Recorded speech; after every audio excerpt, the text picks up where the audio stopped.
And we're live. Ooh, hello. I told you to stop doing that. So, question, did OJ do it? What does the jury say? I'm going to go out on a limb and say absolutely. I think there's really no question about that. For future reference, if I ever wind up dead and there's blood inside some gloves that you had, blood in my house and blood on your car and blood leading up to your door, and it's all my blood mixed with your blood, I think I would like people, if someone acquits you, I would really enjoy it if personal revenge were taken there.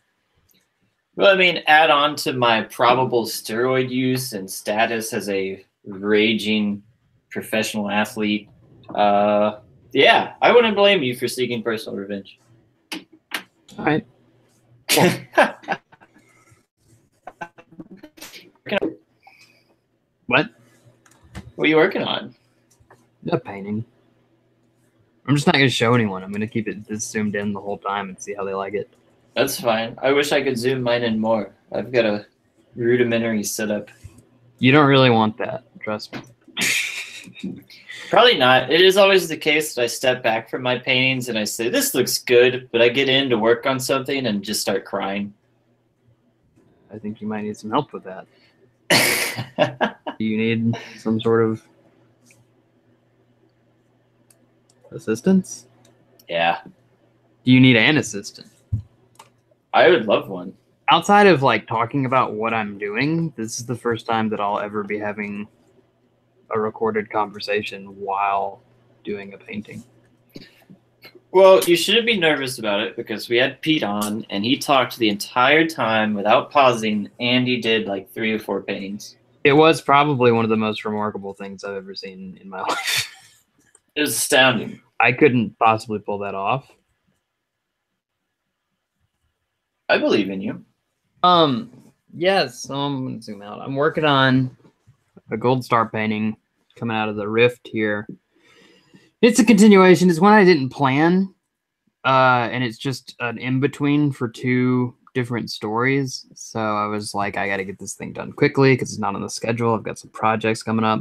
And so I'm trying, a new process, and this is not the way I would normally paint, even for trying my new process. It's just a weird amalgamation of strange things that are happening over a slightly accurate drawing. And now I'm just buckling down, and I'm going to take the time to go through and carve out some things that I like. I think it's a solid progression. I'm seeing all the elements from that first space fighter scene that you did with the ship, all the explosions in the background and the ship flying out of them. You saw some of this high contrast space work in that painting, and now this is like the progression of that style. Yeah. I talked last time about about having a rule about looking at people while I'm working on something. Yeah. And I'm just going to go ahead and throw that out of the window. I looked at a lot of space painters because space is an abstract thing, especially when you get into the ideas of like this ship is shooting through hyperspace or something like that. And there's not really a way to know what that looks like. There's no reference for it. Right. So you just kind of have to, I took cues from other people to be like, hey, how are you making this work visually? And the answer was, it was pretty much the same way you make anything work visually. Well, something I wanted to get into on our earlier episode was where are you drawing the line with realism? Everywhere. So you're making sure that everything kind of applies to how it would actually work if this were the scenario. The line is drawing the line. I thought that meant not paying attention to it. Well, either way, I mean, there's some people that I would like it to be more realistic, but I don't think I'm anywhere close to that yet. Yeah, just what your goal is in this series. To have more yellow in my palette. Isn't that what we all want? I feel. But then you just ruin it. You ruin everything. You talking to me, or is this another personal thing?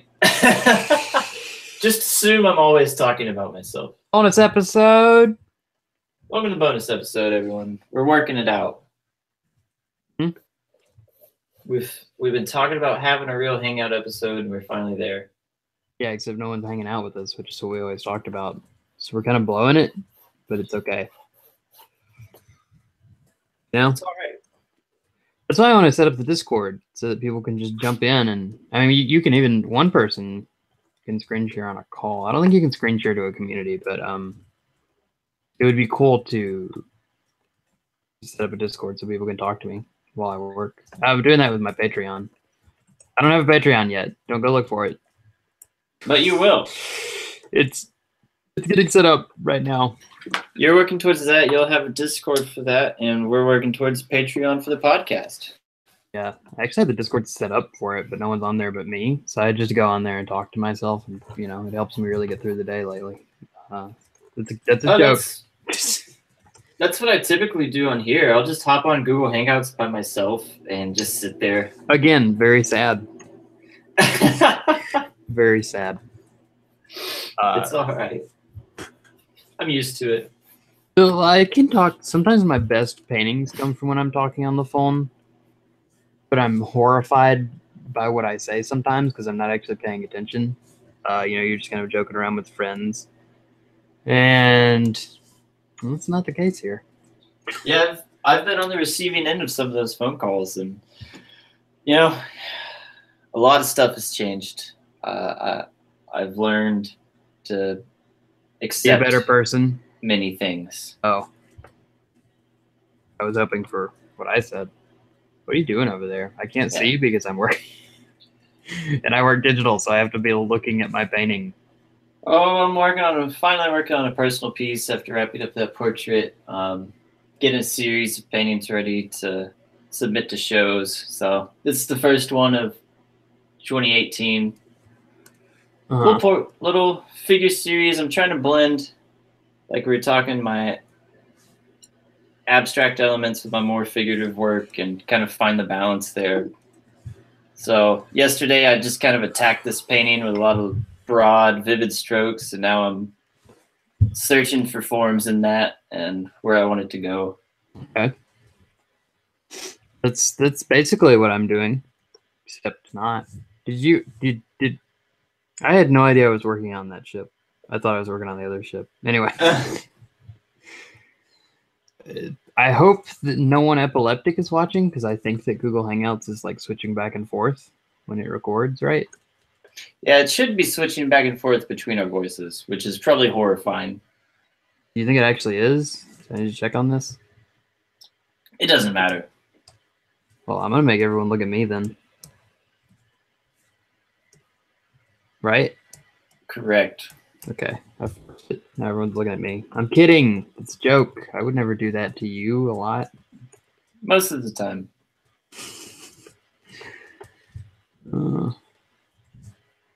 See? This is why this can never work, because I have no idea what's going on. Well, look at what you're doing now. You've got those hard circles on there in a few spots. What? Are you just using the circle tool there to map out where those are going to be, and now you're going to paint over them? Oh, yeah, you can see my circles in there. Like, I just straight use the circle tool and set up perspective and try and figure out where everything's going. Right. Mostly I did this one because I always start out thinking things are going to go fast and quick. And it's like the fatal flaw of my entire process. True. I would say that most people probably are like are exactly like that. They're like, oh yeah, that's their flaw too. Is they're going to be like, oh yeah, I'm experienced now. I can do this, and you're like, oh, I'm not experienced. I feel like I'm 10 again. So with this one, what was your reference? Because usually you photo bash pretty good for your references, and you make these really nice. I didn't do that at all. So this is just more freeform sketch into the painting. Yeah, I did all of the drawing and then took some pictures of me holding a cup to see the reflections on the rings. But mostly, I saw the cup pictures. Mostly the drawing is and the ideas for the painting are me and kind of being abstract with it. Has that been a new challenge? I don't know if it was a challenge so much as I didn't even know what pictures to take, and I couldn't necessarily hire a model spaceship. So where did you start? You said you started looking in contrast to what you had said previously. Like what? Where do you go? I'm confused. What do you mean? For sci-fi for space references, these ships and things. Oh, I have attempted to look for like pictures of spaceships and things online or like actual shuttles. Right. Turns out it's seemingly difficult to get a picture of a shuttle in space. I'm not sure why. You'd think they'd just be out there taking it. But yeah. Well, it's a little hard to get that exterior shot, you know. Do you think so? So the answer, I guess, is just looking at real life things for inspiration. Somebody sent me you should check it out one day, an Imager gallery where an artist turned regular things into spaceships, like a picture of tongs, and they just turned it into spaceships. Huh.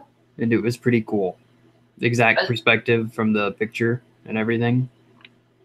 I think I'd seen someone on the Level Up podcast or web show on YouTube there that they're known for their big sci-fi environments, and the way they made their spaceships was they'd do a few brush strokes and kind of make a design in Photoshop, and then they'd warp it and transform it and then mirror it on the other side.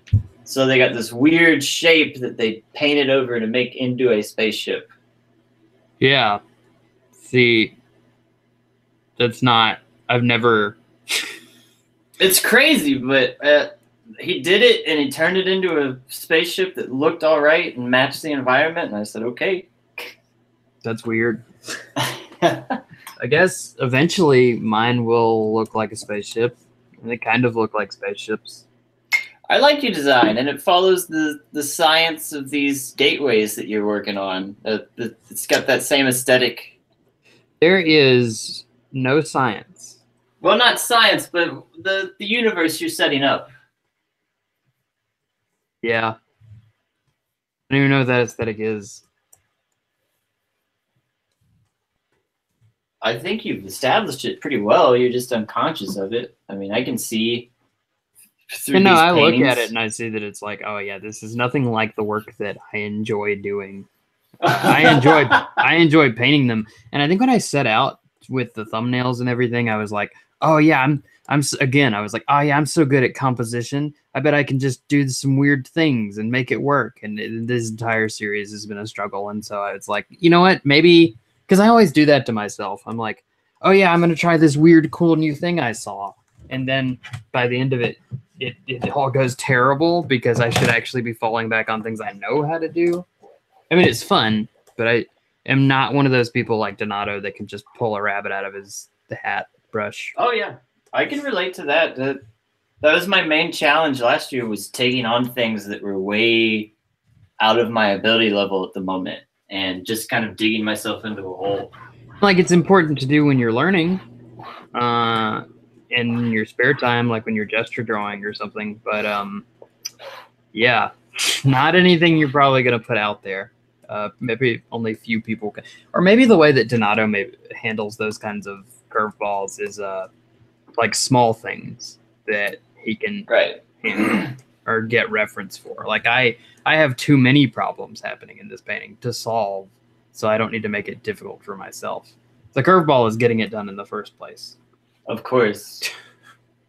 I'm sorry. I'm sorry to everyone that has to look at it. I'm not. This it's always exciting to find a new process, I think, and this is still a fresh process to you, and every piece is kind of ironing out the wrinkles. Yeah. It's the same for me, and I'm excited to have gotten into a new workflow. Everything seems to be, once you get that new process, the work goes faster. It's just making it right. Yeah, when this comes out, everyone's going to be like, wow, I love Bear's new painting. Because it's good. It's probably your best painting. Don't fuck it up. I absolutely will. Can we say that? Why not? Bonus episode. It's a bonus episode, everybody. It's Friday. We're having a paint. having a drink. We got our first YouTube comment. And it was really nice. We had a random YouTube comment that was very pleasant to read. And I've had old friends message me and say that they're really enjoying the show. They didn't even know we were listening. Man, I'm sorry. I like it, man. At least someone's listening. I have a hope that my mother never calls me, like that my mother never learns to use the internet and then calls me and it's like, I listened to your show and I hated it. I hated it. Please stop talking about me. Don't talk about me. Yeah, that's what I imagine that being. I can see it happening. It's already happened a few times. I've talked her down. Just calm down. We'll stop. Don't worry. I feel like a very valuable, before you ever learn how to paint, you have to talk your parents into being okay with you painting, which is almost like talking them off a cliff. Letting you paint. See, whenever we went to church on Sunday, my dad would get the little pamphlet that you get, with all the hymns and the sermon for the day. And he would start drawing in it to entertain me and my sister when we were little. So that's how I was raised, was watching him do all these artistic things to entertain us. And I thought that was just the coolest thing. So it's kind of his fault. Oh, so he can't. He can't say anything is what you're saying. Exactly. He did this to me. I think I messed up somewhere. Nah, you're fine. Just keep painting. I messed up a lot. Yeah, my perspective fell off. Oh, wait. No, I didn't. I know exactly what's happening here. Okay. It's space. There is no perspective. There is. What about at a black hole? It's still perspective. What happens when light starts to bend? I mean, there's still perspective. Because you're a person with an eye. Am I? Yeah. Is this real? What did you think you were? Look, while we're painting out, I want to talk to you about this forum. Oh, God. I know you're not happy about it. You don't have to do anything. That's my goal. My goal is to do nothing. You don't have to do anything at all. I'm putting it all together. I just want your validation. You're not getting it, son. Just imagine a place like ArtStation for littler dogs that also had a whole forum where instead of Facebook, people could go and post and talk about art. Well, but why would they do it instead of Facebook? Because Facebook is a terrible platform to do it, and they always complain about it. Oh, it's not. It's a great platform. No. Man, you gotta jump on Artist Alley Network and see what they're talking about over there. Yeah, they can talk about it, but the platform to talk about it is not fun. You're not even involved in any of these things. You're in the One Fantastic Week group. That's it. Yeah, but you can't change the format. I know that. Can you change the format of your forum? Yes. Can I change it? No, you don't want to do anything. I want to change it to Facebook. That's fine. Is it? No. You don't want my validation at all. You're just using me as a sounding board to yell. Of course I am. How many beers did you have for lunch, huh?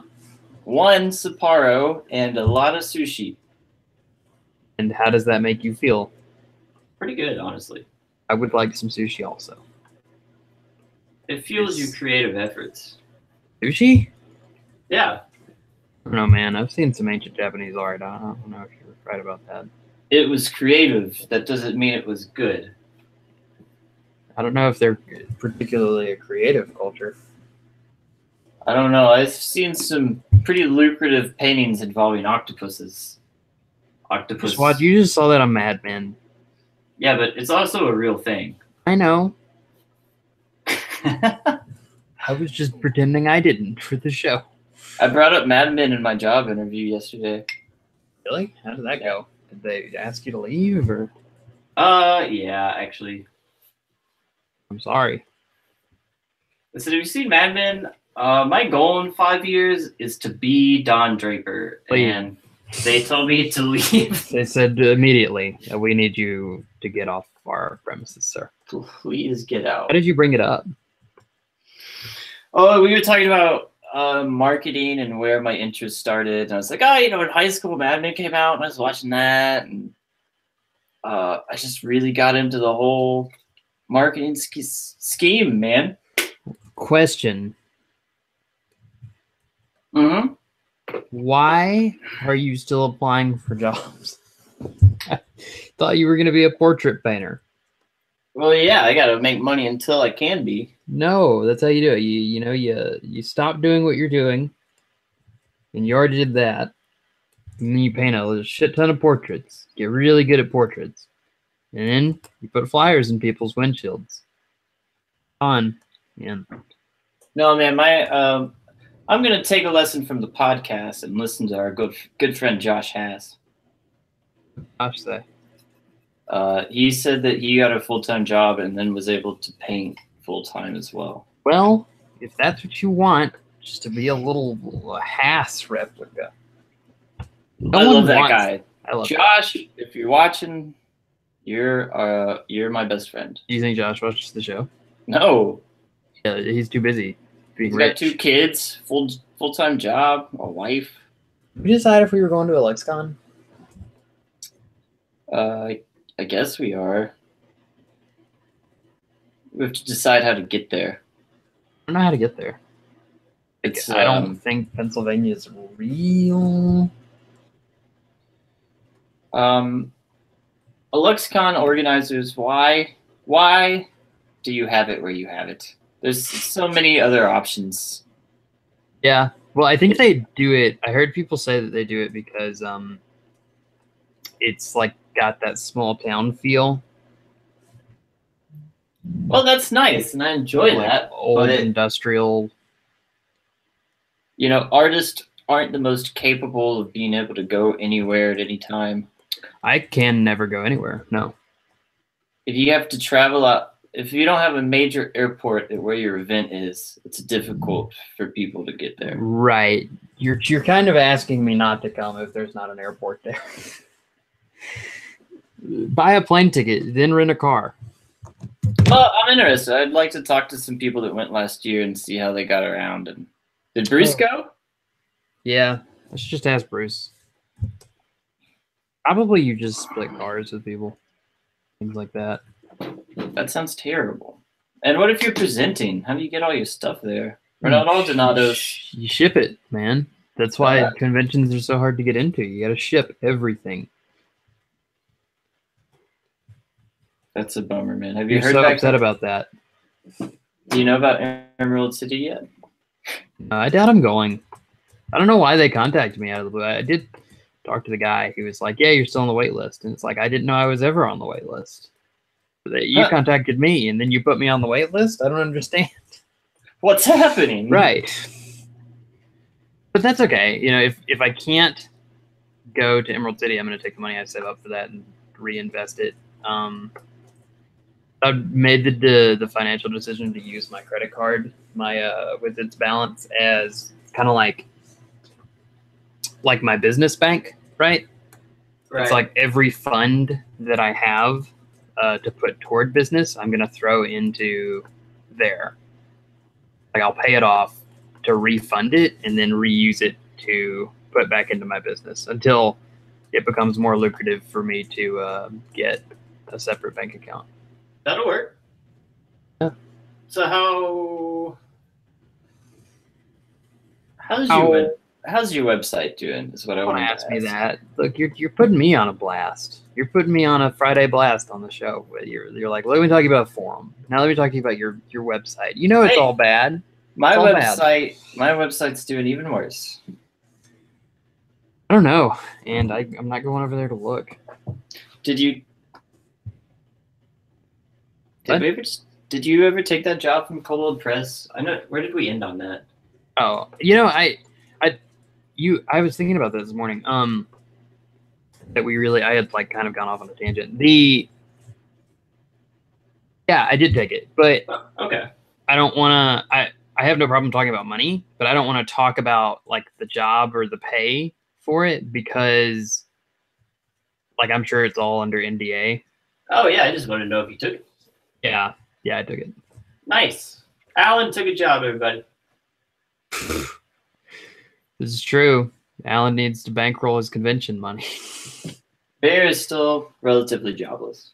Bear. He got a portrait commission. That's good enough. Bear quit his job. I quit a job recently. He quit. He quit It your happens. job just to get another job.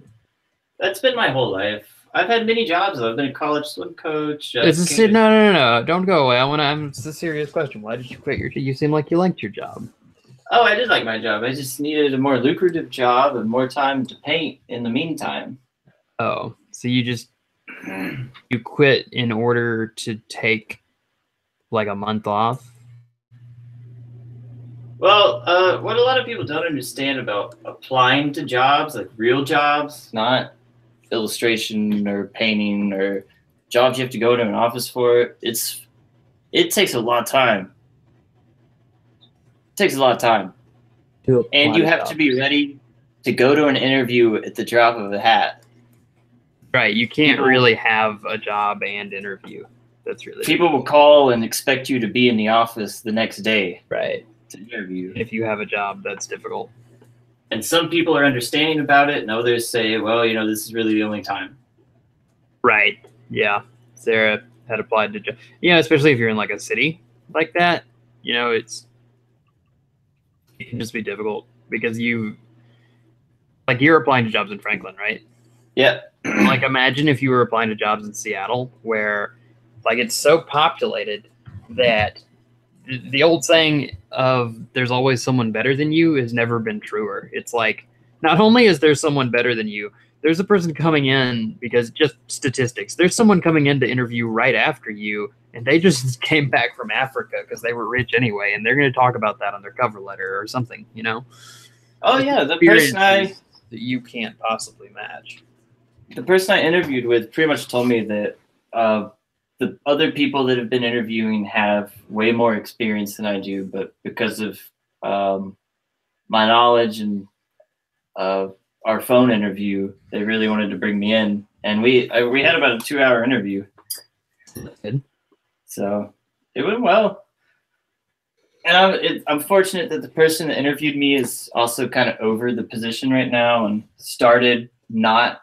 She admitted she wasn't from a marketing background or anything and grew into the position, so she knows the potential for other people to do the same. Yeah, I think that people, I hate people or jobs that, and I get why they do it, but I don't like jobs that are like, oh, we need someone with 3 to 4 years experience, and everyone has started doing it. And it's like, oh, whatever. I think it's just to cut out like non-serious candidates. I always tell people apply for those jobs anyway. Yeah. Chances are they'll still probably bring you in. Yeah. Even if they say no, you have lost. You haven't lost anything. No. People all the time, it's like, oh, I can't apply. It says 3 to 4 years experience. And it's like, what are you going to lose? Their respect? Apply anyway, every time. I'm totally with you on that. Right. I'm glad that this is the position I interviewed with is a nonprofit, and that's something I'd much rather work for than anyone else. But they're going to pay you? I've never figured out how that works. Oh, yeah. Nonprofit just means the company overall does not take a net profit at the end of the fiscal year.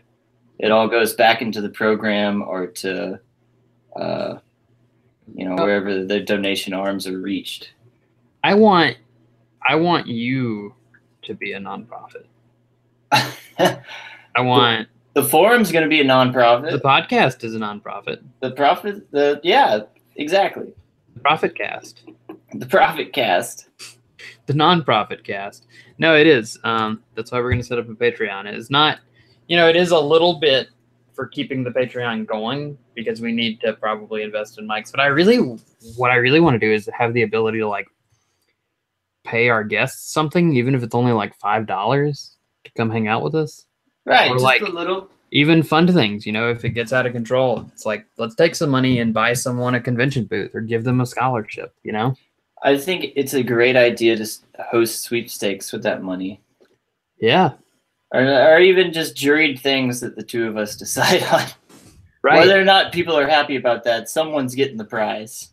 And we're going to give it to the least qualified person every time. Because that's what we've learned from college is the least qualified person always wins. No, that's true. That's what you learned from college. I made a lot of money. You may look good on paper, but let me do this line. What really matters is how much we like you. So, after some of the when we were in college, after some certain people got out of it, I started getting the money from the shows and everything, and it was like, well, if you wanted to validate me, like, what were you waiting on this entire time? And people would come up to me and be like, oh yeah, you totally deserve to be in the show. And it's like, you're the chair of the department, just put me in the show. Yeah. So, well, you know. No. We probably brought it up a little, but any college department, you're at the whim of the taste of the people in charge. Or, unless they hire someone to jury the show, which never made any sense to me. And just random people from around Mississippi. Hey, you want to come jury an art show for a weekend? You're never going to have to see these people again, so just do it. In fact, you don't even have to really look at the art. Just walk through and point at some stuff. That's true. They did do that, huh? Oh, well. I mean, I can't complain. I got in every year. Oh, no. It's just what got in. Do you have any regrets about the things that you did? No, I don't have regrets about the things that I did. I have regrets about the things that I didn't do. Can you talk us through? Talk us through the event? I want you to. That's what I want. So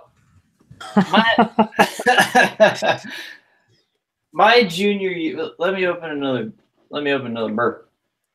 Oh no. On the show. Here we go. Functioning alcoholism. Fat Bottom Brewing, Ruby American Red Ale. This is a local. No, don't worry. They're not promoting us. Don't worry about it. Nashville beer. Oh my God. I don't really like American Red Ale, but a friend drank this at the house, and I'm finishing off for them. Junior year, I took an advanced drawing course, and it was split up where half the class was drawing 3, and I was in drawing 4. And I think I was the only person in drawing 4 in there. So I pretty much just did whatever drawing 3 did, which was a lot of perspective and a lot of you already knew perspective. Not great perspective. Right. I'd already had the course, and I'd already taken perspective drawing, and it was kind of like perspective drawing you do in middle school where you set up the grid and draw the room and everything's a square form and you're not trying to actually do perspective. You're just trying to draw on a grid with square forms. Right. So where was I? I don't know where you were at this point in time. I was in my studio. I was in the other room. You came over there. We got in trouble. But everyone was doing their drawings around the art building, and I would go into the teacher's lounge and I had this really nice anatomy drawing book, and I would flip to what would you do? Sexual organs page, and I was doing these really detailed pen drawings of penises and vaginas. Right. And 2 of the ones that I did, one was a very large penis. What were you doing seriously at the time? Oh, seriously, I was doing some of the best paintings of my art career up to that point. I was huge paintings. Very large acrylic washes on canvas. It took you months to do them. Beautiful. I spent so much time on them, and everyone knew I was doing them. Like it was a thing in the art department because I was set up in the hallway painting on them. Everyone didn't like it. No, I'm kidding. So the student art show comes around, and I enter drawings of penises and vaginas out of spite for the art department and what I thought of them at the time. And I entered the work that I really loved and adored and spent a lot of time on. And come to find out by the afternoon, the only piece of mine that got in was a 2x3 grid of alternating penises and vaginas. And Not it a was single painting. not any of the giant paintings. Your parents were already coming. My parents were already on their way. That was a rough night. Your mom don't wouldn't regret talk it. to you for months. I'm kidding. I don't know. My mom thought it was hilarious. Did she? She thought it was really funny, which I was glad about.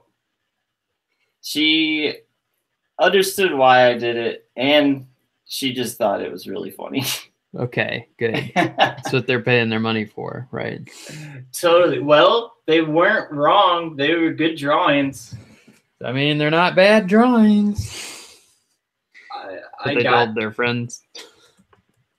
Yeah, everyone knows. I gave one of those drawings to a swimmer, and he put it in his dorm for years. It was kind of a... Well, that's enough about that. It happens. Thanks for taking us through it. And you know what? Thanks for the show. I think we're done. I think the show's over, and I think our friendship is over. Damn, it would have been over before now. Like, that's not going to be the catalyst, Alan. that's a really minimal thing to end our friendship. Oh yeah. The whole thing's accounted for. Does anyone know what time we started the show? Who cares? It's a bonus episode. That's true. It has no rules or regulations. I'm going to put it in the description for no one to listen to this. I want everyone to. Let's have a close-up of the bear painting. You see, I've ghosted a little of these weird forms back. Now I'm working back into the sweater, hitting those shadows. That's the one thing I've been working hard on, is getting that high contrast between the shadows and the highlights, because I really suffered with that last year. Huh. Not establishing them early on, and I'd constantly have to go back and correct with washes. Or yeah, that's something I don't miss about traditional. I do miss traditional painting, but the one thing I don't miss is how hard it would be to correct things sometimes. It gets difficult. But So, I think in the corrections, I learn a lot as far as oh yeah, possibilities. you learn not to do it again because you don't want to go through it again. That's true. I don't know. I feel like I always envy those guys. I see videos or pictures of, I think Howard Leone's one where he fills out an entire area already perfect. Huh? Like he does his underpainting and then just works from there. I don't understand. There's no layers, is what I'm saying. Oh, yeah. You've seen him do it. He works on one little spot and then just branches out from there. You can paint like that. See, I can't. But I'm kind of glad that I don't, because I pick up on so much more if I can see the whole painting at once. To me, it's easier to paint like that. And like, I don't know if I could do it on something like this, but I can paint a face like that because it's all blended together anyway. Where I need hard edges and separations of shadows, it's a little more difficult to do. It's easier to build up these highlights and blending things. And right. But I guess another side of that is people like him really plan out their paintings beforehand, and I usually just start with a sketch. Yeah, that was actually me with this one. Yeah. For better or worse, I'm just working around here. Like in a lot of those cases, those guys have the idea totally filled out, and even Donato comes with experience. Yeah. Yeah. Well, like he builds up from a thumbnail to a sketch, and there's still some wiggle room, like you see in the Joan of Arc painting. He allows himself some of that freedom. Yeah. And I think he even talked about that, and that's part of what he enjoyed. Yeah, you have to have something that carries you through. I learned very early when your paintings become more and more complex, right? You're not just painting basic shapes like a head or just a hand. You're moving on to more complex paintings. I learned just for myself, because I'm detail oriented, is if I didn't have something to carry me through, my mind would grow bored. Right. I would still be into the subject matter, but I would be bored with the idea of coming and painting it. And so I would always leave room to play things that I was really excited about, or I would wait to paint my favorite thing about the painting at the very end, or there's a couple different tricks you can do. But I think I'm like Pete. I like just the whole painting process. That's what I enjoy from start to finish. Yeah, you have to. Sometimes I think that is not. I think the way he was describing it wasn't a trait. It was like you have to set the paintings up. You have to. I bet if you asked Pete to paint a football player, he wouldn't enjoy the process from start to finish. Oh no, it's also content, but yeah, your process has to be true to what you're doing in a way that makes you excited. Totally. It's funny. I think I was listening to James Jean talk about his process, and he said if he could have someone paint the entire painting and at the end he just come in and lay in the highlights, he would be happy. Yeah, I feel that way sometimes. Highlights, like what I'm doing right now, where things just start popping into life. I love that one. That's my favorite. My favorite part of oil painting was taking the tape off. True. I remember this one. I love taking the tape off. My paintings used to require a lot of tape. You loved taking the tape off. I loved taking the tape off. Does anyone know how to pin a wing? How to pin a wing? Give me a call. You have the Star Wars art book near you. I keep it downstairs so I don't look at it while I'm doing this. Fair enough. It's a mistake, but I'm doing it. It's too fresh. It's too fresh. I can't pull from it. It is, and that style is always immediately recognizable. That architecture. Right. What in God's name happened here? You did it. No, what is this line? Zoom out, and I'll tell you. What is this? Oh, it's the gap in between the circle and I don't know. I see the ship there. I think it's just a ghost. I think it's a ghost thing from some sort of artifact from before. Would you call it a space ghost? No. No, I wouldn't. That's fair. What would you call? I upgraded to Windows 10. Oh God, is it really? It's not really an upgrade. You can try and make yourself feel better by calling it an upgrade, but it's pretty terrible. I hate it. I'm sorry. I came from Windows 7. One of the reasons that I deeply enjoy Mac is because they don't hit with a lot of updates, but they've started to. I hope they don't continue that trend. One of the reasons I don't enjoy Mac is harder to get into the guts of the PC. And that's something Windows 10 has added is they made it really hard to get into what makes it work. Really? They've restricted user access to the inner pieces, so it just takes more effort to get the things you want, especially for someone like me who builds their own desktop. Whenever you switch out a piece of hardware, you have to make sure all the drivers are up, and they don't make it easy. I'm sorry. I'm sorry that's happening to you. It's all right. It's one of the reasons I am also like, do I really want a desktop? Because I feel like desktops are a bigger investment. Well, it's cheaper than buying a new laptop. Cheaper than buying a new Mac laptop. Buying a new Mac laptop, but I wouldn't buy a Windows laptop if my life depended on it. Or like a gaming laptop. And I definitely wouldn't buy a gaming laptop. Alex got like the high-end Asus gaming computer, whatever it's called. Yeah. He's really enjoying it because he's kind of worked on a monster or a dinosaur for years. He couldn't even run like InDesign. But I mean, I think his computer was just saving him. Yeah, probably. If you're looking to get a new laptop, if you're someone who wants a Windows laptop, I'd look into the new line of ThinkPads. That is where it's at. But if you're an artist, I want to talk to someone that tried out the Surface Pro. I've Microsoft Surface. My dad doesn't have the newest one, but I've played with his a little bit, and I really enjoy it. I think the newer ones would crush it with Photoshop. I mean, not the handheld ones, the big screens. Oh, the laptop surfaces, yes. Yeah. I've seen those. The ones that look like iMacs. They have to be good. I mean, Windows is finally making their own computing units where it used to be Dell or Gateway or HP. So it's a leap forward. Yeah. Skipping the third party and going straight to the source.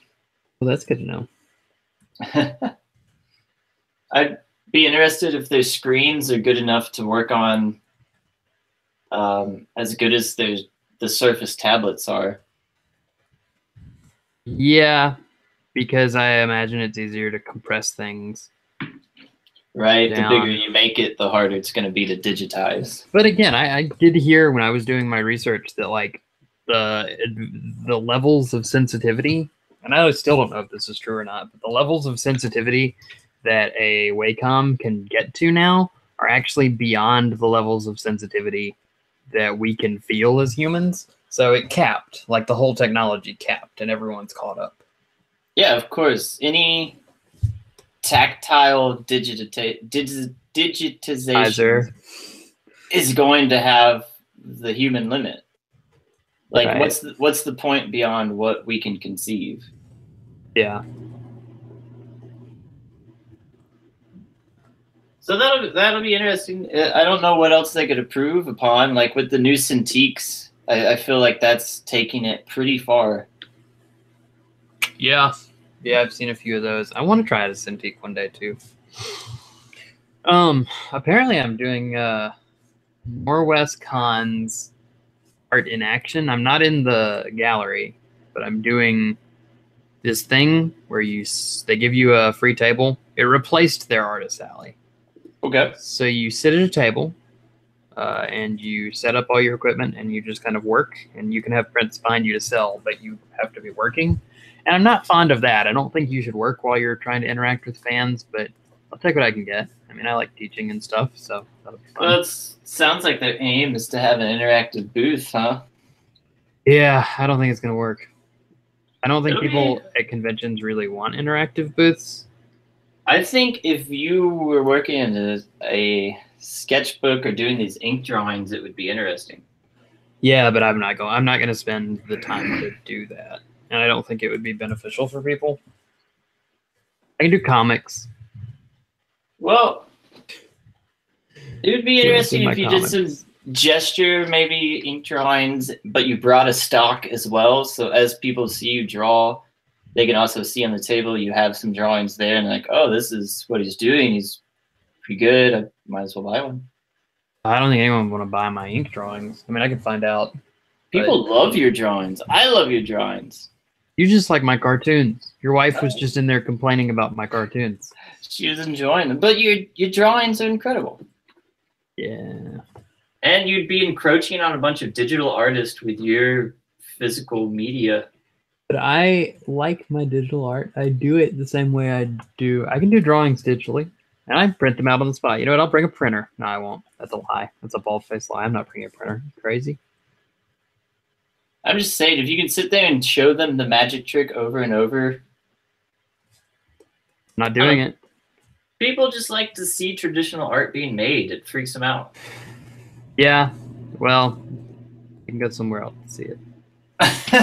Please go somewhere else to see that. I don't have any interest in going to a show in which I'm going to do something I'm not sure is going to succeed, because I want to give them the most information I can, and I think a lot of that lies in my digital art. All right, I can bring the ink stuff. There's no problem with me bringing it. Know that. I'll settle with that. Roll with it, man. I got you. I'm gonna bring the ink stuff. If I want to do an ink drawing of somebody, I will.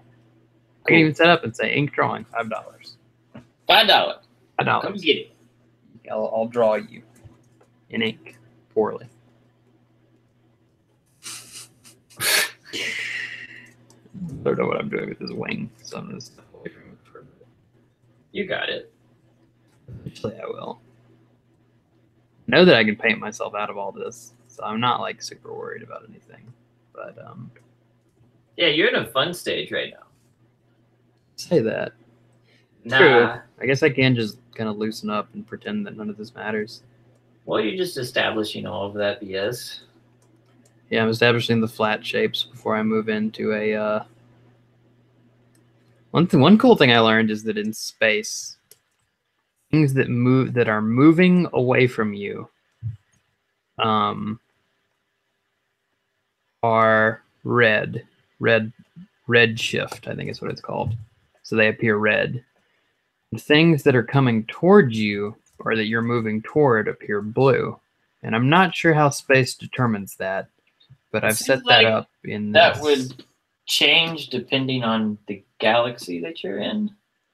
Well, it's about actual motion. Like if they're moving away from the Big Bang, then they appear red. I think. Don't quote me. I'm not a physicist. I just heard it, okay? I was talking to Todd. He has a lot of ideas all the time. So how's it that you pull out and update us on your situation there? I have been. You just haven't been paying attention. I haven't been, but I want to see it now. No, you can see it in the top right. Oh my god, here. Look at that ship. I think it's coming along swimmingly. Smoothing all that stuff out. Yeah. Can't wait to hit those rings. So you got a thing going on with your palette that I don't think a lot of people pull off very well. You know, I'm not really using it. I use it if I'm using it in this one if I need it. Just something to fall back on if there's colors that I don't see in this that I need. That's the number one reason I point people towards your tutorials is your use of the palette while you work. Yeah, go look at my portrait painting tutorial and then watch how I build a palette. That one's not the way I would normally do it, but well, that's my favorite part of your tutorial. That's my favorite part of the Joan of Arc tutorial. Figuring out the palette is the hardest part for me. And you have to. It's actually like I've talked to Donato has spent like entire days building palettes, and it's really important because that's when you're painting. You're talking about painting like Howard. Howard does paint differently. He paints wet into wet on the canvas, but if you really want to paint like the picture as it's coming, you need to have every color that's ever going to be mixed on your palette. Because if you're mixing on the canvas, then you're it's just going to get dirty. You can't mix a lot. Absolutely. I experience it every day.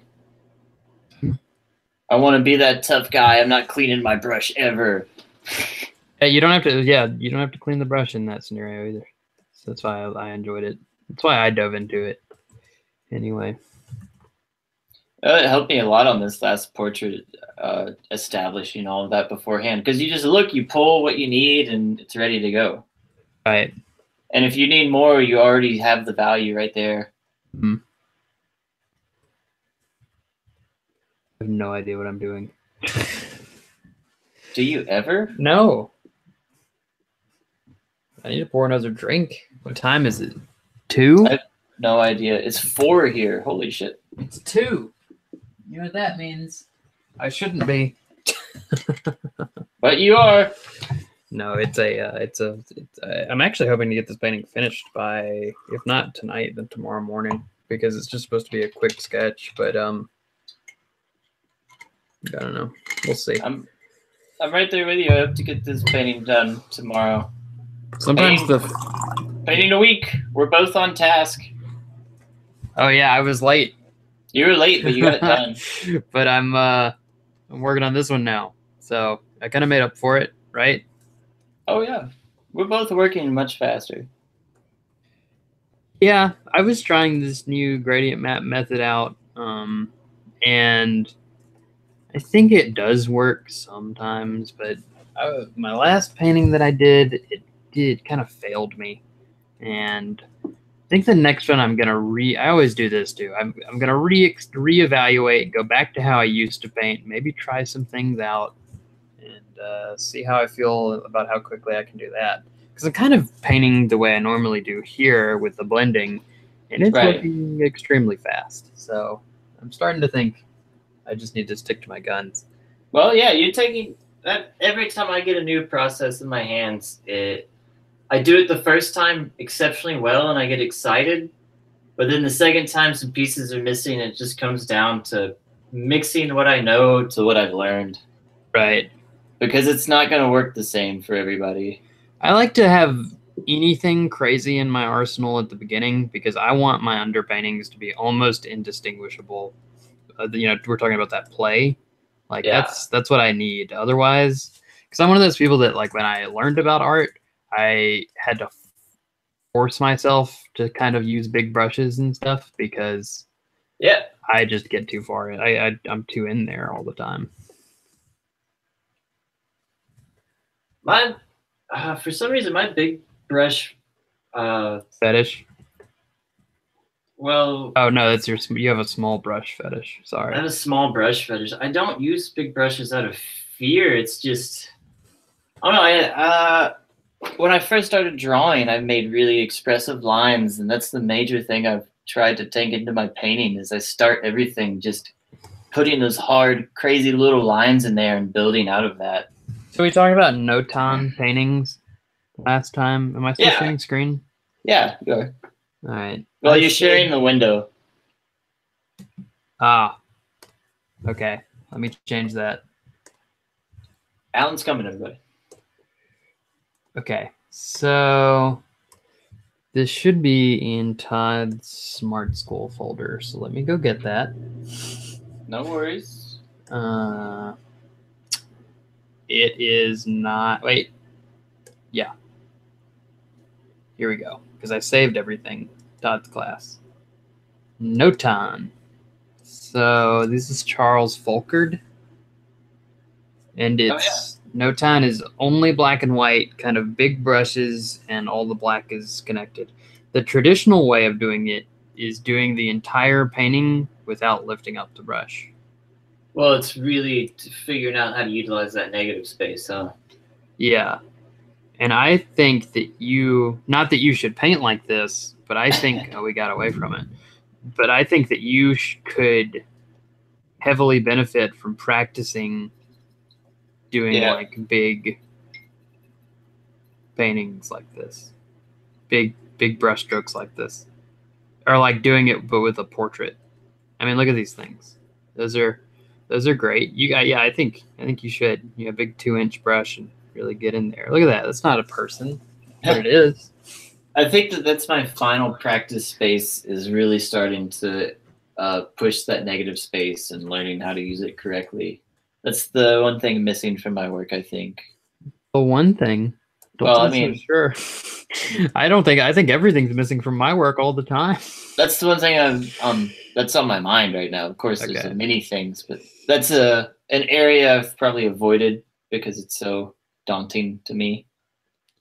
I think that it's a VCR problem, and I think a lot of things in art is a VCR problem. Like, okay, for instance, why don't I have a Patreon? Something Pete talked about.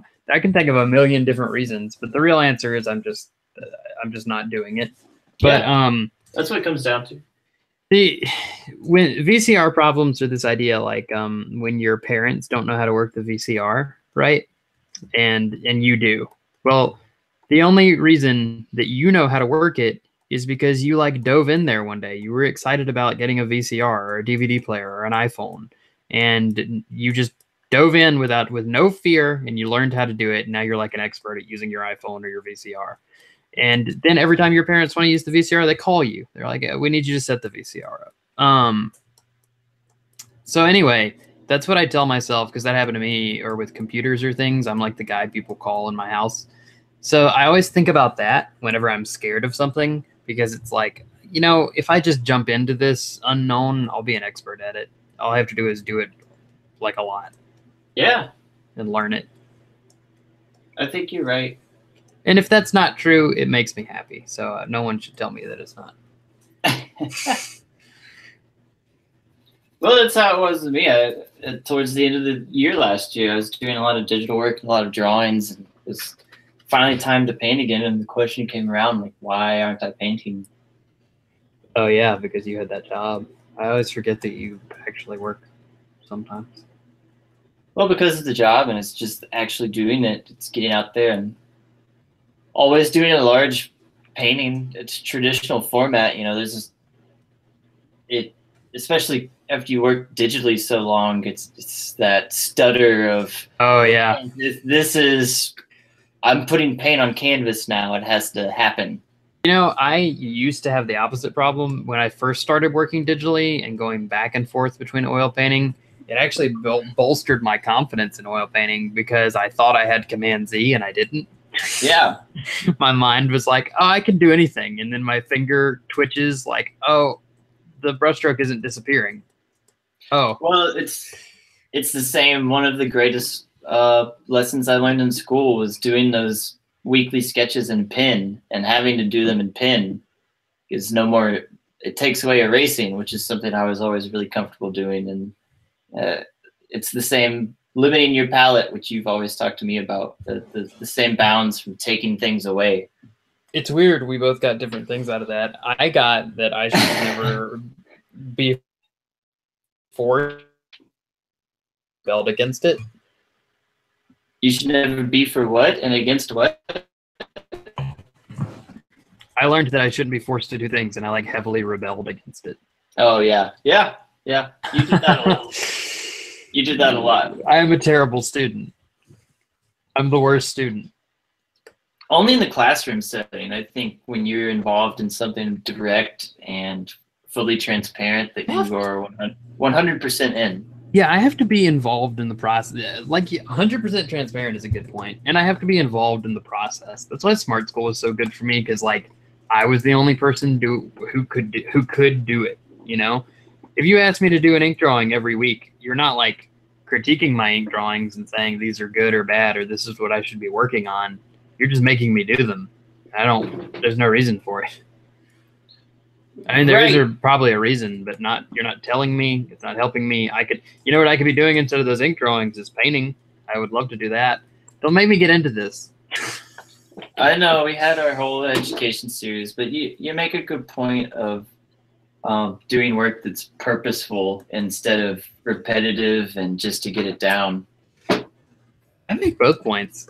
If you want to learn how to paint faces or draw faces, do 100 or do 30. People tell me all the time, oh, hands are so hard to paint. How did you learn to paint hands? And it is the one time where I'll be like, oh, I just learned how to do them. You should just sit down and do them a lot. I worked a lot. It's not a talent.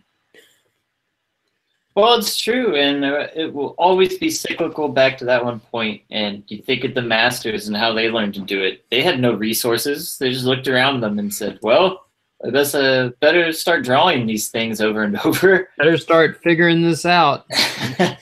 Yeah, and we have more. I heard another really good quote I heard once was it's an art book called Learning to Draw from the Great Masters by, I've got it over there. I'm not going to look, whatever the famous teacher is at the New York Artists League. And he said, if you had spent 30 days, 1 month reading a medical anatomy book or an artist anatomy book today, then you would know more about anatomy than poor Michelangelo could have possibly known in his entire life. Right? It wasn't possible for him to understand the things we can understand. And yet, look at his things. So anytime someone's like, I have trouble drawing hands or something, it's there's all sorts of excuses you can make, just like Patreon, but you really just got to sit down and draw a shit ton of hands, man.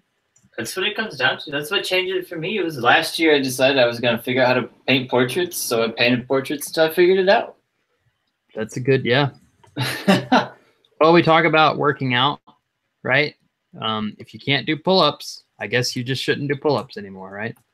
See, that's everyone's mentality, but no, there are ways that you can start working towards it, and if you do it for X amount of time, then you'll be able to do it forever.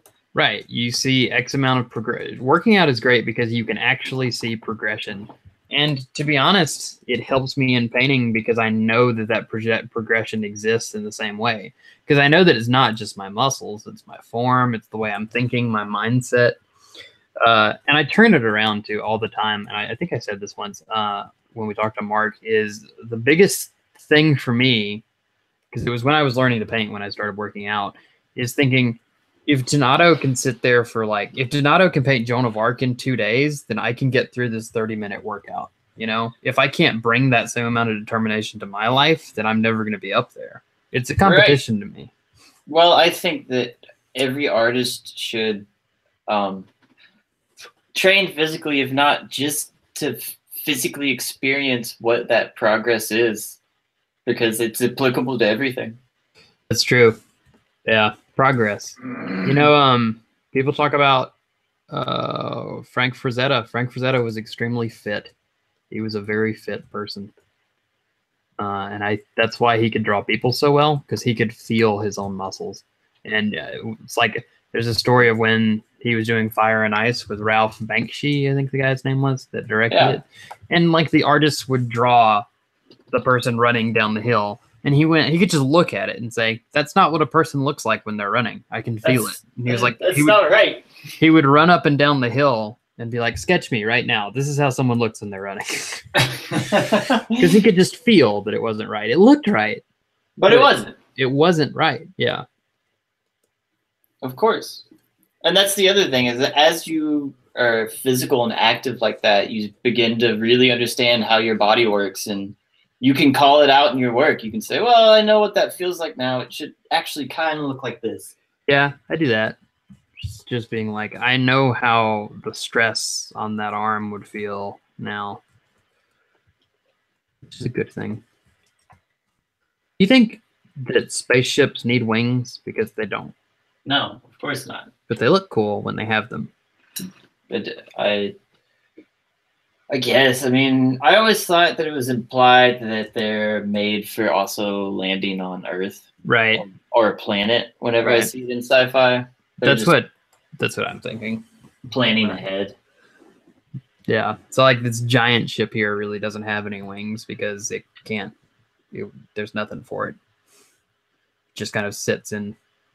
Anyway, but there's also the Outlaw Star approach, where all ships are essentially rockets that take off from Earth, and then in space they function however they need.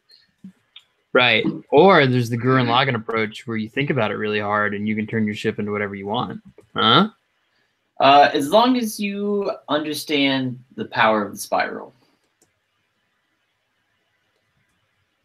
I don't think you have to understand it.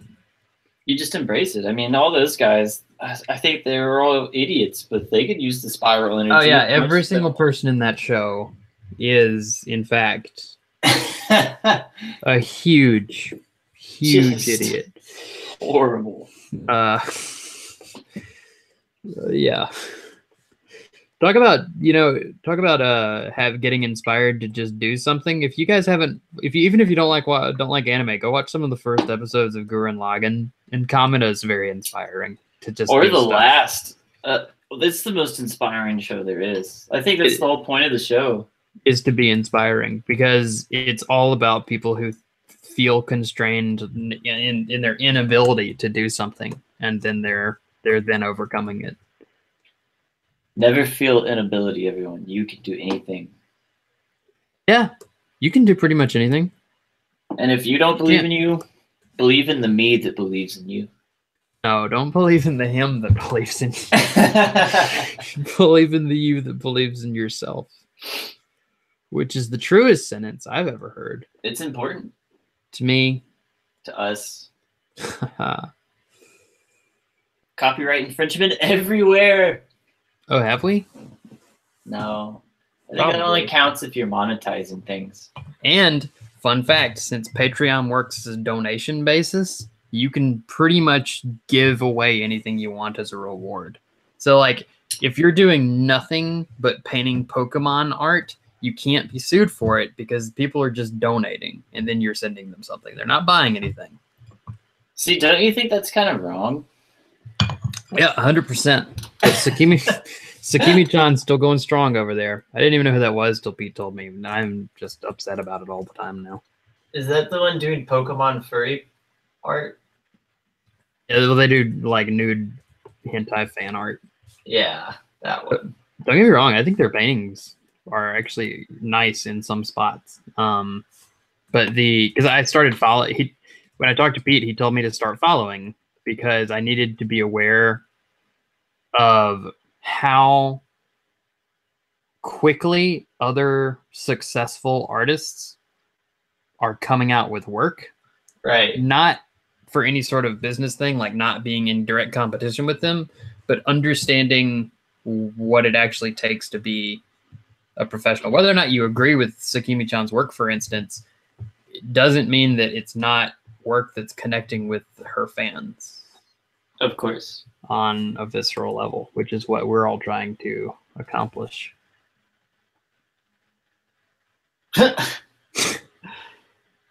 Well, I'm sure some of the fans connect with it on a pretty intimate level. Oh, no. Don't do this. You know what I'm talking about. Like they print out pictures of the paintings and eat dinner with them?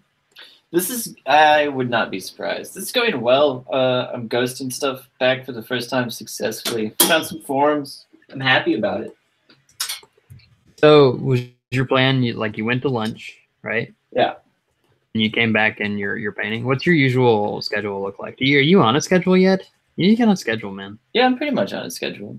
This week's been helter skelter because Kelsey's had school canceled every day for the week. Right. Because of the snow. But Snowmageddon down there in Franklin. Where'd you guys get 1 inch? Actually, I think on Tuesday it snowed about 4 inches. At least at our apartment. God. But in anywhere in the South, that's a death sentence. Right. Because they're just not equipped to handle it. They throw salt everywhere. It doesn't work. Oh, it doesn't do anything. They don't know how to salt. It's like, why are you throwing salt after it snowed? That doesn't matter. And then the night after it snowed, it got down to 0 degrees, so everything froze hard. Yeah, that's like your pipes bust. You keep your stuff. Well, you live in a downstairs apartment, so most of your piping is underground now. And all my pipes are interior, so it's nice, okay. But anyway, back to my schedule.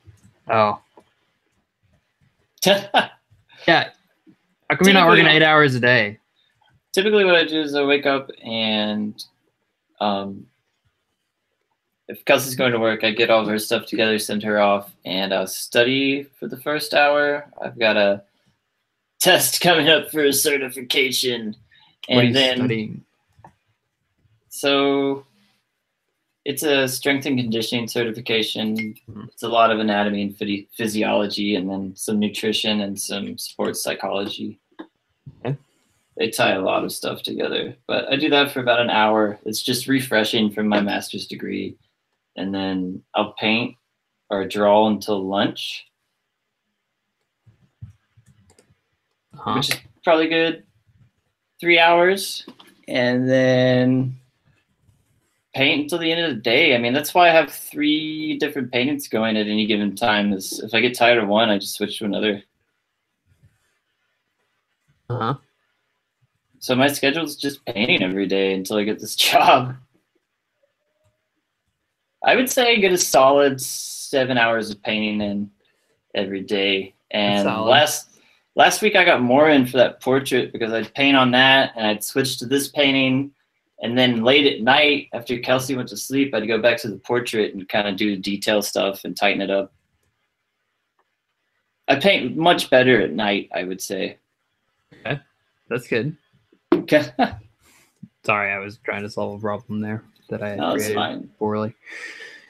I used to paint a lot better at night, and then I learned that schedule for me is like I've always woken up early, and if I just can't sleep late. So, but that's me. Yeah, you've got a sleeping thing. I know. Yeah, I can't sleep. You got to get your full sleep in. Yeah. Bear's one of those people that's genetically predisposed to only need 6 hours of sleep. I can go with less. I know. really I know everyone hates you. Don't worry. My premium operation is at minimal sleep. And it's at night. I wish I could figure out a way. So you know the supplement company Muscle Farm? Yeah. One of their CEOs is on a nightly schedule. So he, by choice, sleeps during the day and does all of his work at night. That sounds like it could work for you. You don't like talking to people. I would love to do that. So, yeah, you can do that.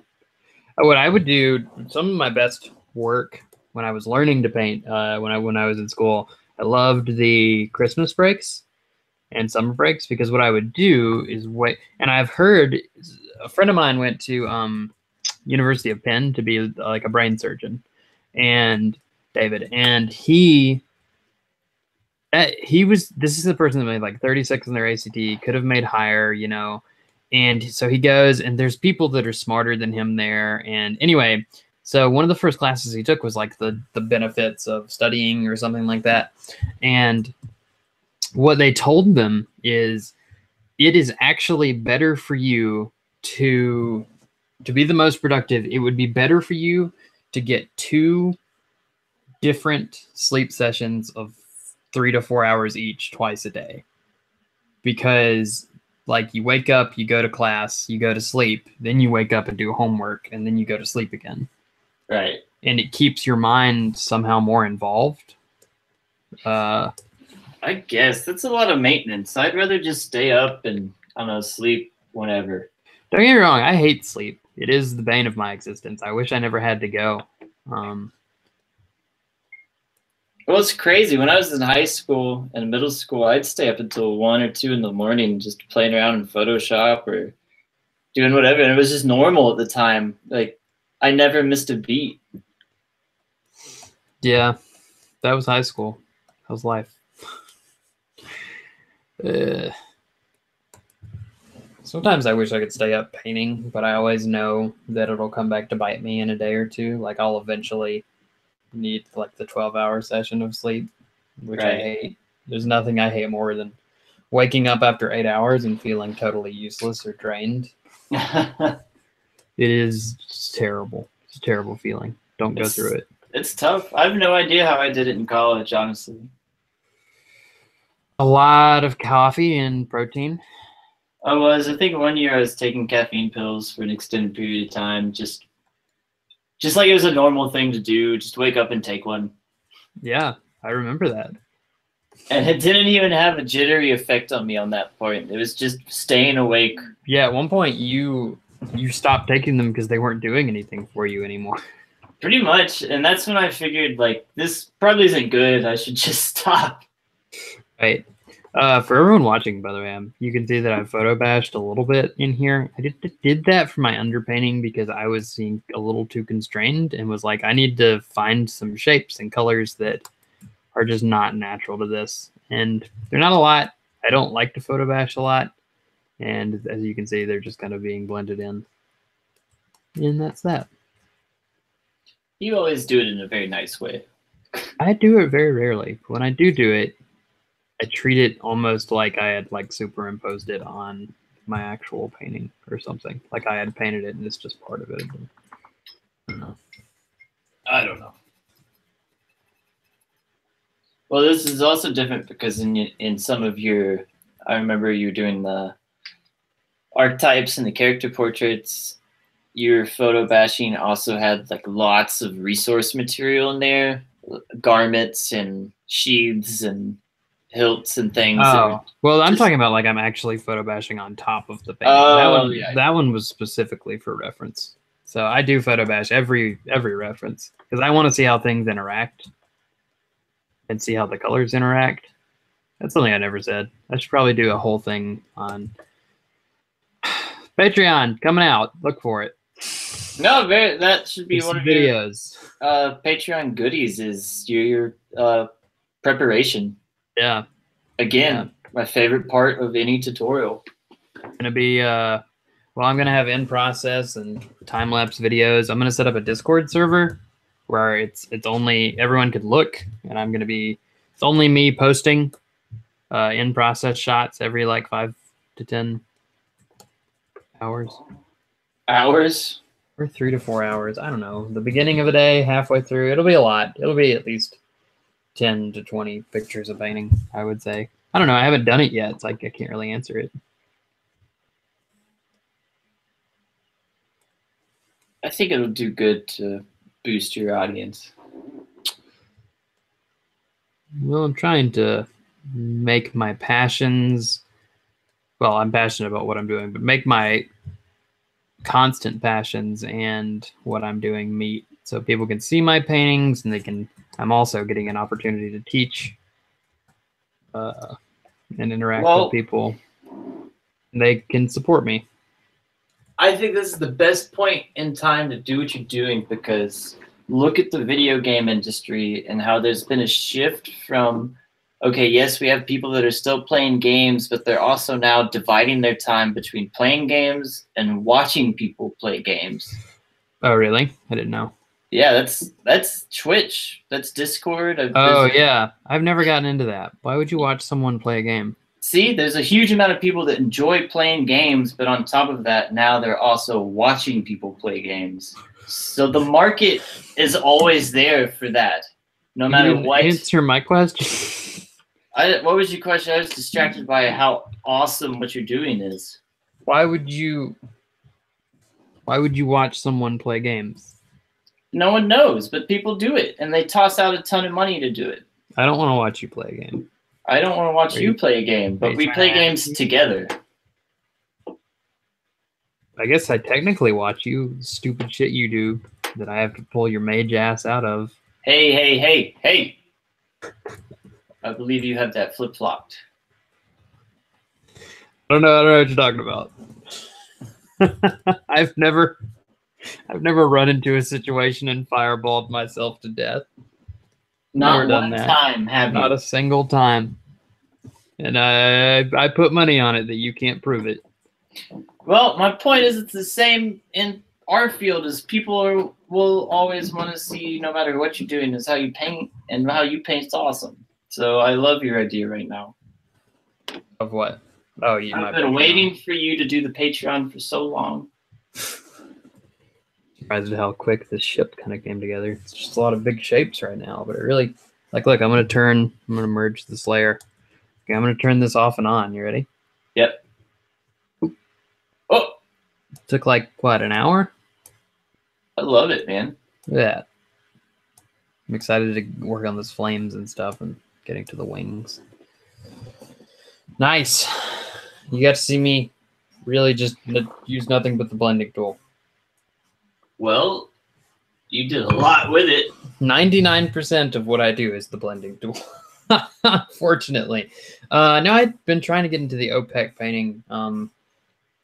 Man, I hope I'm still sharing my desktop while I'm talking about this. You are.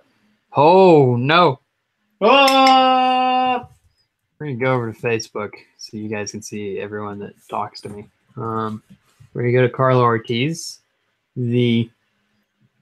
who to me, I love that no matter how much I learn about painting, there's people out there that just totally mystify me.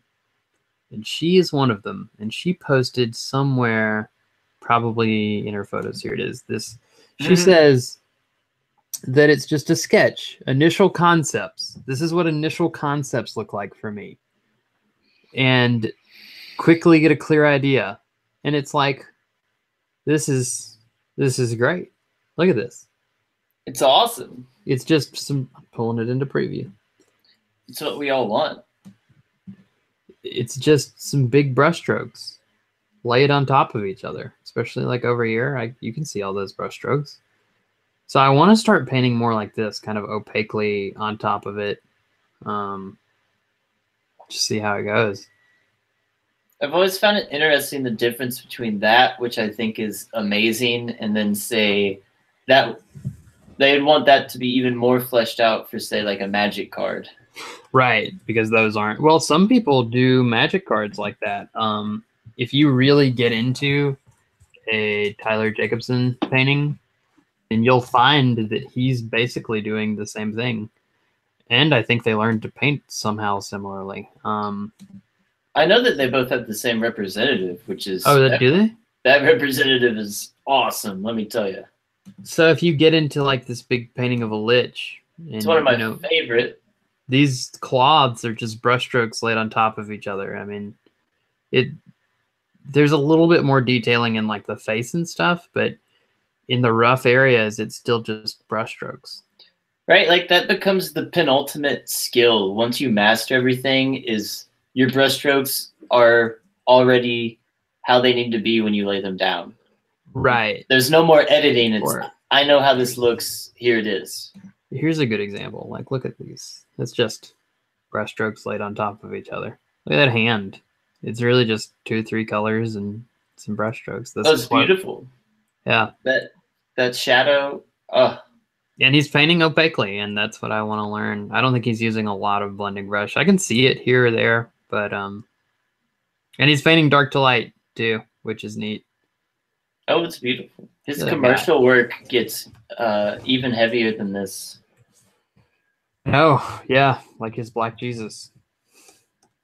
So funny that he worked for them. But an unsuspecting part of that, I think, is confidence with your brushstrokes, which is a constant roadblock for Bear. And Alan. Bear and Alan.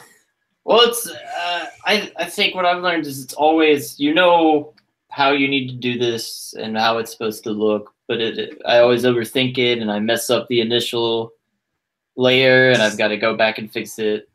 So what I think it is something Todd taught me, and I guess I'm just doing lectures over the internet today. We're gonna go over to a Todd. The Todd.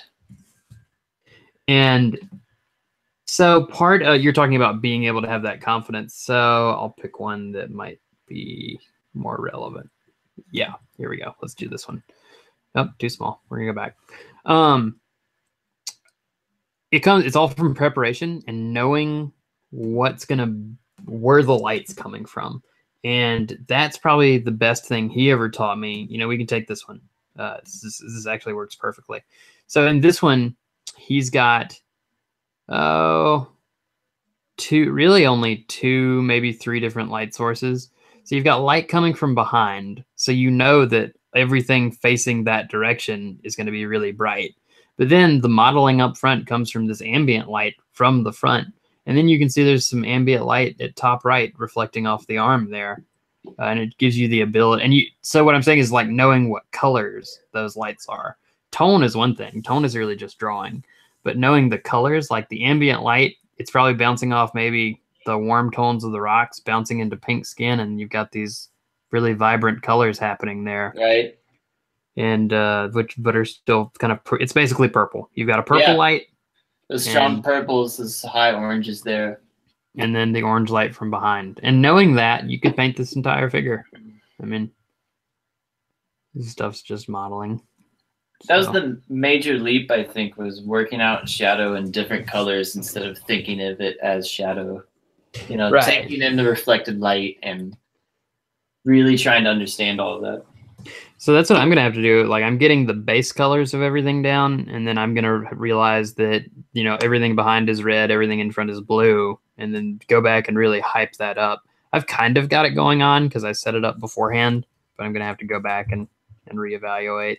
Right. Which is fine. That's what you should be doing. Go back, basically take a big brush, go through, and then slightly smaller brush, go back through, slightly smaller brush, go back through.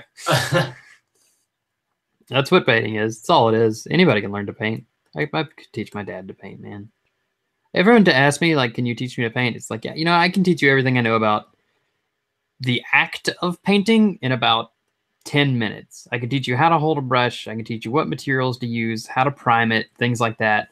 But the rest of it, and the knowing how to make forms look like that, I don't even know if you can teach that. You can try, but really all you're doing is teaching people what the world looks like.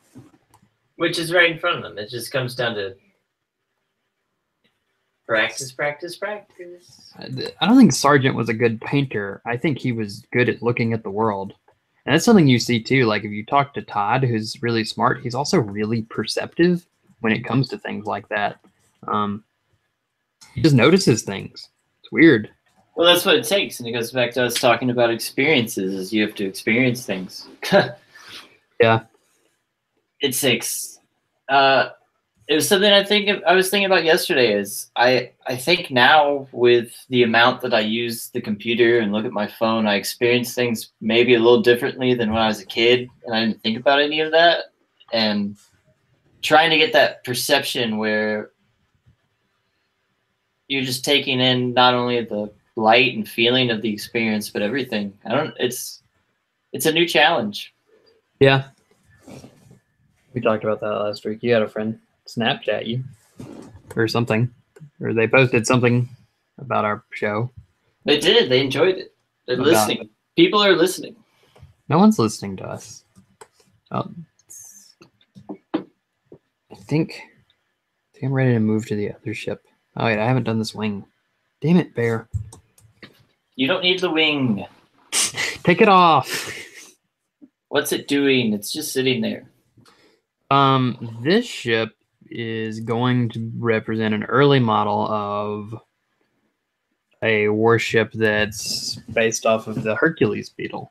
And that's why it's got this kind of claw thing up front. Nice. And I'm going to put, let's see, somewhere down here, I'm going to put another one poking out just for kicks. So that way you can imagine the mouth kind of like that. And I'm going to represent those in the shape of the wing a little bit. Nice. Basically just working insects into my paintings. And I've got an idea for a bomber ship that's going to be a centipede, which will be really cool. Well, I like that. You're taking it back to man's original inspiration. I think I'm just taking it back to Cowboy Bebop. I liked that the swordfish looked like a swordfish. Oh, yeah. And the hammerhead looked like the hammerhead. And I was like, oh, I'll just do insects. That works. I don't know how to paint ships. I don't know why I'm painting a sci-fi thing. I don't, you know. You enjoy it. I'm enjoying this one. Are there any traditional sci-fi books that you have read? No, that's the next thing I'm getting into. And I don't know why it never occurred to me as being like, oh, I should actually just be reading sci-fi books too, rather than listening to high fantasy. But I guess really high fantasy may as well be sci-fi. Do you think that you're going to read Dune? I don't know. That goes back to me being really fearful of being too inspired by those things. I think Dune is so strange and out there that you can be inspired by the story, but I don't know if the material will affect your work. It's heavy. All right, I'll read it. It's another thing where, like, you know how there's some really hardcore Star Wars people that ruin Star Wars for you? Of course. All right, that's how I feel about Dune. Everyone and their mom talks about Dune like it's some sort of great epic, except it's only one small group of people. Oh yeah, I don't think it'll change your life. I don't think it's great, but it's a good sci-fi story. Yeah, I know that it's kind of like Breaking Bad or Game of Thrones. Like, it takes me so long to get into things. I only started watching Breaking Bad after it was over. Yeah, because I haven't even seen Game of Thrones, so you really need to get on that. It's better. Everyone tweet at Bear to watch Game of Thrones. It's not my bag, man. Hey, Bear. It is actually your bag. It's like your whole thing. You just don't know it. I guess. Get in there. I can't. Yeah, remember when you weren't going to paint? Remember when you were like, I'm going to be a graphic designer? Well, I was still painting then, just not in that sense. Mm-hmm. How's that graphic design degree going? Great. It got me so many job interviews.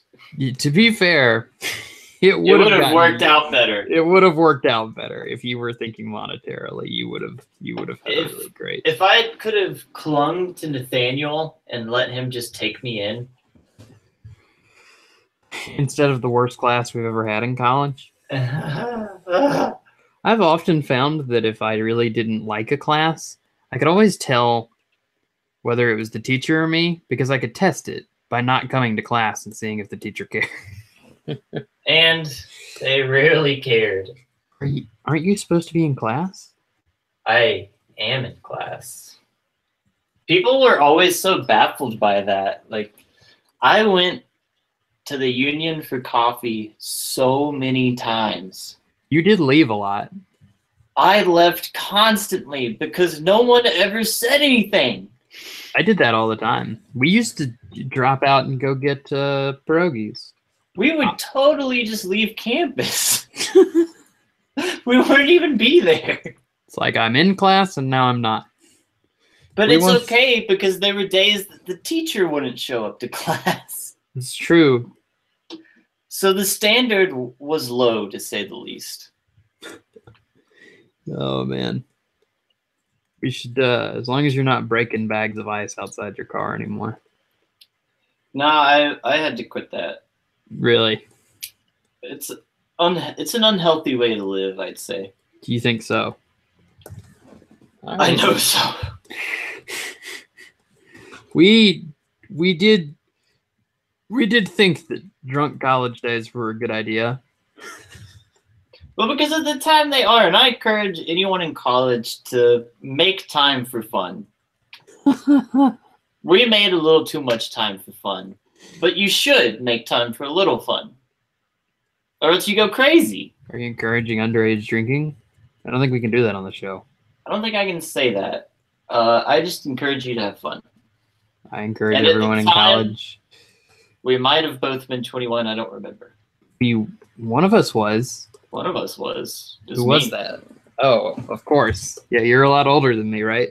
Yeah, I'm like 32. I bet they would imagine that you are older than me. Because my voice is so deep and monotone. My voice is so small and simple. No, you have a beautiful broadcasting voice. Huh? I was out at a bar with friends the other night, and they said that our voices were great for broadcasting. And You're wrong. I was stunned. Yeah, our voices are terrible. You think we're going to be on NPR? I think there's potential, but probably not. I did email Kirby Fagan about being on the show. Is she coming? She actually took out a restraining order on both of us immediately after. I didn't know. I wasn't aware. Totally understandable. It's okay. No, she hasn't got back to me yet, but I think I just sent it like yesterday morning, so we'll see. I was hoping to have her on Monday. It will be a Monday, but it's not going to be this Monday, unless she's like, I'm only free on Monday. Oh, that's okay. Which would still be fun. I mean, it's not like we plan these things. I would like to get a few more guests on. I mean, I do want to make it just kind of us talking, but I don't want it to be a guest-centric podcast. And I do think our guests actually have a really good time when they come on because we're just hanging out. There was one that I don't think had a good time, but it was Josh. It was Josh. I kept trying to ask him this. No, it wasn't Josh. No, it was clearly Donato. He hated talking to us. I'm kidding. Guests will always be an ongoing thing, and we're definitely gonna have Donato on again.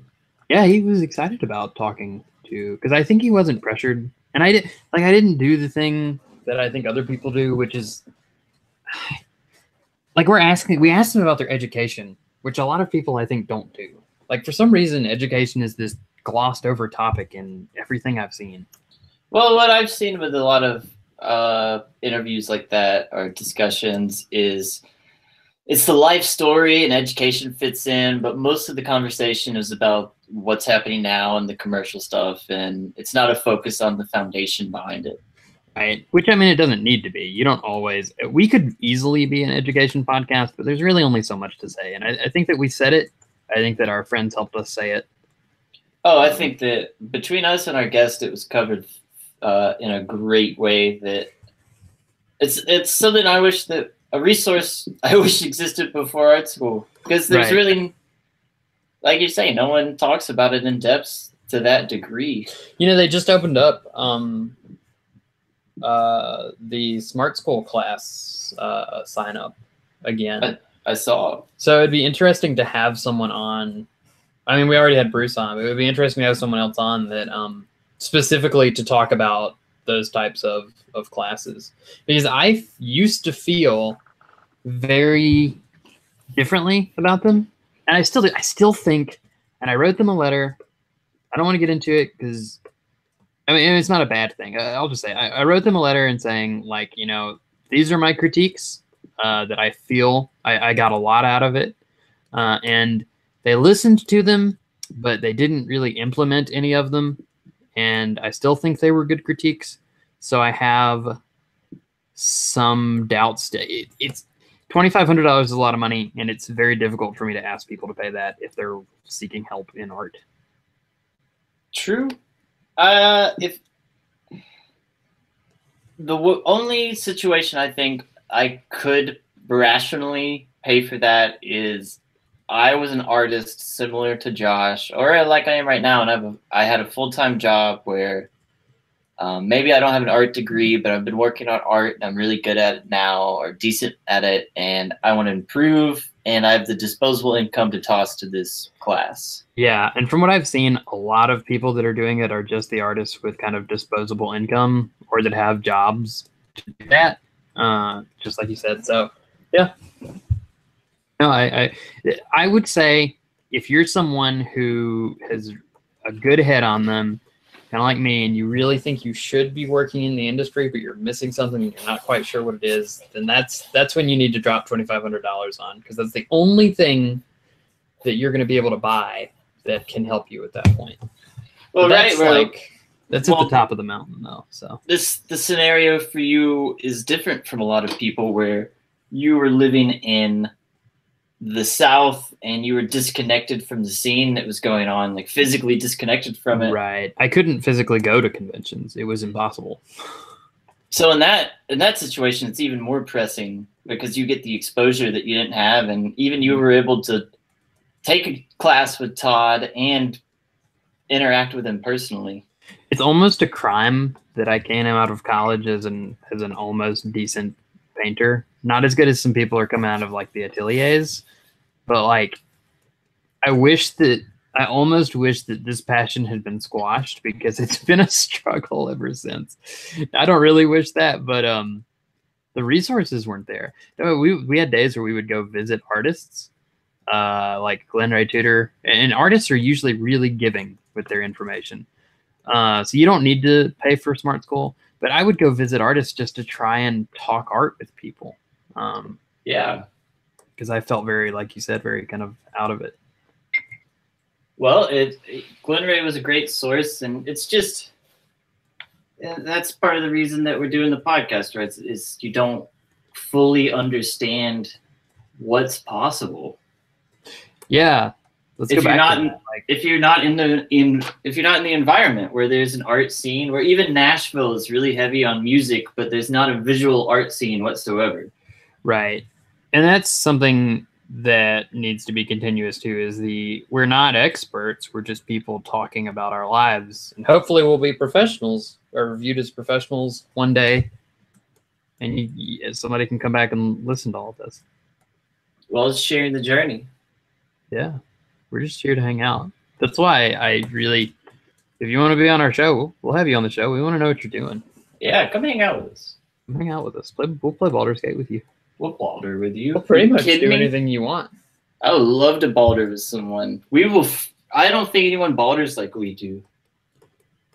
I'll play Baldur's Gate with anyone from this show. We take it not too seriously, but at all. Pretty. I can't. No one should play. What is that other game? Counter-Strike with you. You almost killed Chance. Don't play Counter-Strike with me. I get really upset. That's me with Call of Duty. It's how I get the jitters out before I paint. It used to be me in Call of Duty. I don't really have anything to get the jitters out anymore. I go downstairs and do Todd work. Todd work gets the jitters out for you? Not really. Mostly like when you're in the basement and you just start screaming. Ah! Yeah. A lot like that. Oh, What? I sat down. I'm old and have arthritis. You don't. I know. And everyone knows you don't. I just Yeah. like to make noises. Sometimes I get lines wrong. I'm kind of excited Sometimes. about painting. I like painting in front of people because it shows people that I get a lot of things wrong. One of the greatest. Here's something that's worth $2,500. Pay $2,500 and go to Donato's class, and he has a whole episode where he'll show you his failed paintings that he's never showed anyone. And it's a big moment in my life because knowing that professional people like that make mistakes, big mistakes, for instance, then just pay the money. That's worth it. Well, that's why I liked having those guys on the show. Is that there's a lot of honesty. Yeah. Is there any illustrators you want on the show? Like, it's not like that you want. I didn't mean like you, but like who else? Oh, well, how am I supposed to answer that? I don't know, man. Who else do you want on? We need to get the Dave on. Dave Raposa? Yeah. I can get Dave Raposa. I've never met Dave Raposa, so it's a little harder. Yeah, we've gotten mostly people that we've interacted with, huh? Yeah, and I feel like Dave is probably flooded with emails on a daily basis. But I bet he would. If he sees our email, I bet he would say yes. The problem is getting him to see our email. Don't worry, we can hook James. He's doing podcasts now, so we got him, guys. We got him. Somebody tweeted at him, but it was the wrong podcast. It was the wrong podcast. They got him though, so yeah, I'll send an email to Dave Raposa. I mean, I don't know why it would be me doing it. You can send an email to Dave Raposa. I'll send an email to Dave. Yeah, you're a bigger Dave Raposa follower than I am. I mean, I love Dave Raposa, but I just for some reason I love his work. But you seem like you caught on to him first. Yeah, man, I'll send that email. Send it. See if I care. I don't want to talk to him. I'm trying to think of how I even stumbled upon his work, to be honest. Steve Lichman. It was before Lichman. I found Lichman after I found Raposa. Really? Godsend then. I have no idea. He must have done artwork for something that I was into at the time, and I looked it up. And did he do concept art for like Panda World of Warcraft? No, I don't think he's done anything for Activision Blizzard. Octoblizzard. I'll stop talking. Octoblizzard.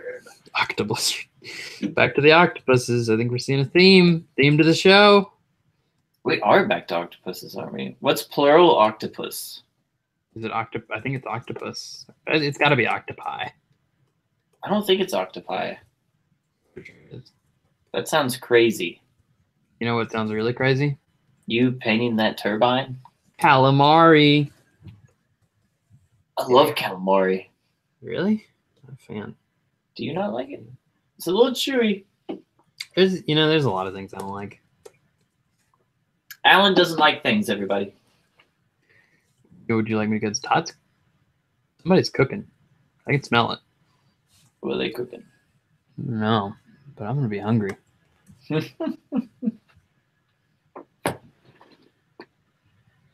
I made some, do you want me to tell you what I made yesterday? What did you make? All right, so get this. I'm at the grocery store, right?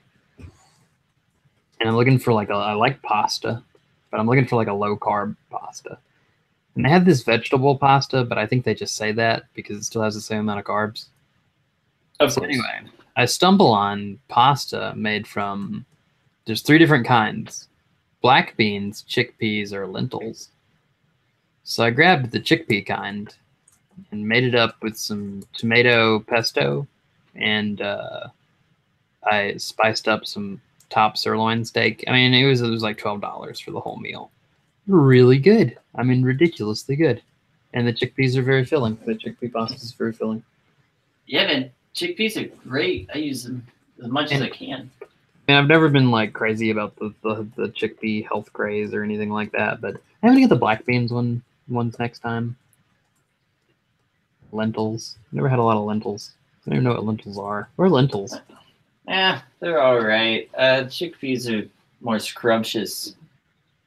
Yeah. It's like a little source of veggie protein, you know? Right. Soaks up all that. I liked it because it soaked up the tomato pesto, but it also soaks up the broth from the steak. Whew. Speaking of steak, I'm about to go burn one right now. Oh. Well, we're going on 2 hours of the bonus episode. Really? This is I love it. We should make it an actual hangout next time and not do a recording, but I like it. Yeah, next time, look for 2 weeks from now. We'll do another bonus hangout for real, or next week, whatever we're feeling. I'm gonna set up a podcast. Send me Discord. I'm gonna give you a link. Can I invite you to a Dropbox and you can put all your graphics in the Patreon or in the folder? Yeah, because I'll use them to set up. It's kind of I almost said a bad word. It's kind of it's kind of weird how they make you do images on Patreon. So I'll just take care of that, and then we'll have a Patreon set up. I think it's just going to be like $1 at first, maybe like a $3 and $5 level for people that would just really like to contribute. But yeah, that's anything to contribute. The only our major expense is the monthly SoundCloud payment.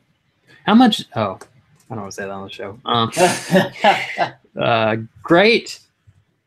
I'm not going to do the closeout. This is our break episode. I'm not going to close it out. We're not closing it out. We're painting. We're busy. We can't close things out. I'm going to do a different one.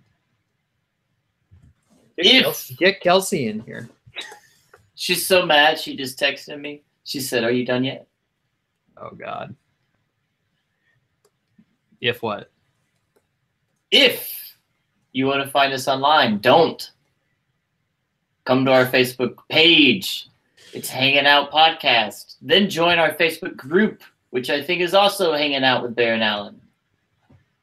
It's just Hanging Out Podcast. Hanging Out Podcast. If you liked what you heard, if you have any questions, concerns, critiques, if you want to be on our show, you can email us at hangingoutpodcast@gmail.com. You can find more about us on Facebook, Hanging Out Podcast. We started a group because I think that's better. You can do that. Hanging Out Podcast group. I'll post it up on the page and I'll send out invites this week. I'm Alan Morris, alanmorrisart.com.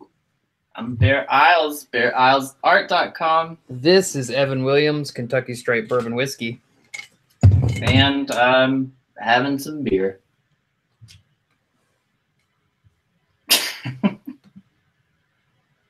What?